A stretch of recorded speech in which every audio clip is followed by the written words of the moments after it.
पुण्यामध्ये चक्क कर्तव्यावर असलेल्या पोलिसांवर पेट्रोल टाकून मारण्याचा प्रयत्न झालाय। वेळ न दवडता हालचाल केली नसती तर कर्मचाऱ्यांच्या जीवावर बेतलं असतं।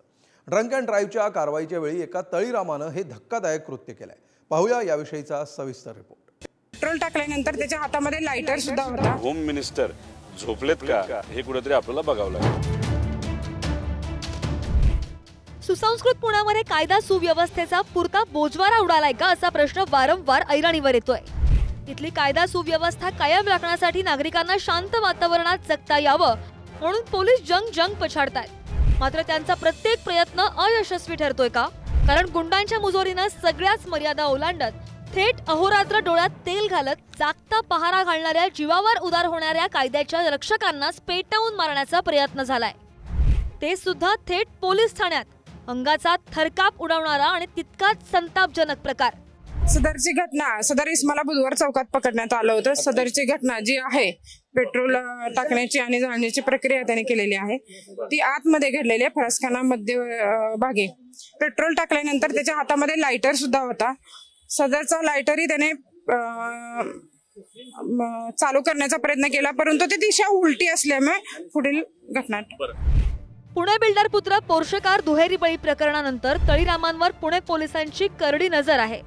नशेच्या अंमलाखाली बेदरकारपणे वाहन चालवणाऱ्या मद्यधुंद तळीरामांविरुद्ध कायद्याचे फास त्यांनी आवळायला सुरुवात केल्यात।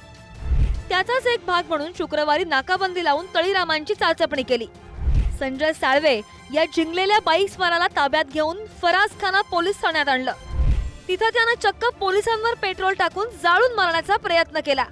मी सध्या ज्या पोलीस स्टेशनच्या समोर उभा आहे। खरं म्हणजे हे फरासखाना वाहतूक विभागाचं कार्यालय आहे आणि या कार्यालयात काल धक्कादायक प्रकार जो घडला, ज्यामध्ये एक महिला वाहतूक पोलीस कर्मचारी आणि एक वाहतूक कर्मचारी यांच्या अंगावर पेट्रोल ओतून जाळण्याचा प्रयत्न झाला। हे जे कार्यालय आहे या कार्यालयाच्या आतल्या भागात हा सगळा धक्कादायक प्रकार झालेला आहे। जो आरोपी दारू पिऊन गाडी चालवत होता त्याला पकडून जेव्हा या ठिकाणी आणलं गेलं तेव्हा याच ठिकाणी पोलिसांची नजर चुकवून तो बाहेर गेला आणि त्यानं ज्वलनशील पदार्थ जे आहेत ते आणले आणि इथेच जे पोलीस अधिकारी उपस्थित होते त्यांच्यावर जे पेट्रोल आहे ते ओतून त्यांना पेटवण्याचा प्रयत्न केल्याची धक्कादायक घटना समोर आलेली आहे। विद्येचं माहेरघर, ऐतिहासिक शहर, IT हब असलेल्या पुण्यात गुन्हेगारीनं मागच्या काही वर्षांपासून कळस गाठलाय।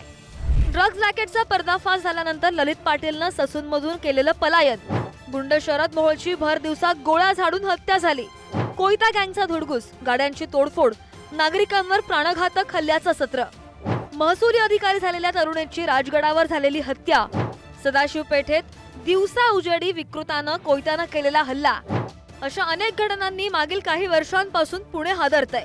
त्यामुळे पुणे शहरात कायद्याचे राज्य उरलाय का हा प्रश्न उपस्थित होतोय। सरकार आणि त्याच्यातला प्रशासनातला पोलीस हा आता कुठं कळायलाच कारण नाही। पोलिसांचीच किंमत या सरकारने कमी केलेली आहे। त्याचा परिणाम आहे की मुंबईमध्ये वाहतूक लेडीज पोलिसांवर पुण्यात ही घटना घडणं हे स्वाभाविक। आता आत्मचिंतन करावं। गृह खात्याने, गृहमंत्र्यांनी कायदा सुव्यवस्थेचं काय स्थिती आहे, किती बिकट झाली आहे आणि किती भयावह झाली आहे। दिवसाढवळ्या अधिकाऱ्यावर जर पेट्रोल टाकून जाळण्याचा प्रयत्न होत असेल पोलीस अधिकाऱ्यांचा, दिवसाढवळ्या तरुणींना रस्त्यावर पेट्रोल मारलं जात असेल तर हे राज्य हे आता कायदा आणि सुव्यवस्थेचा लवलेशही राहिला नाही राज्यात। ही परिस्थिती आता निर्माण झाली आहे। पोलिसांवर असं होत असेल तर सामान्य लोकांनी काय करायचं? इलेक्शनच्या काळामध्ये गुंडांचा इतका वापर महायुतीच्या अनेक नेत्यांनी तिथं केला, त्यामुळे आता गुंडांना असं वाटायला लागलं की पोलीस सुद्धा काय आपल्याला करू शकत नाहीत। त्यामुळे हे कुठेतरी चुकीचं आहे, त्याच्यावर कारवाई झाली पाहिजे आणि हे फक्त पुण्यामध्येच होते असं नाही, अख्ख्या राज्यामध्ये आज होताना दिसतंय।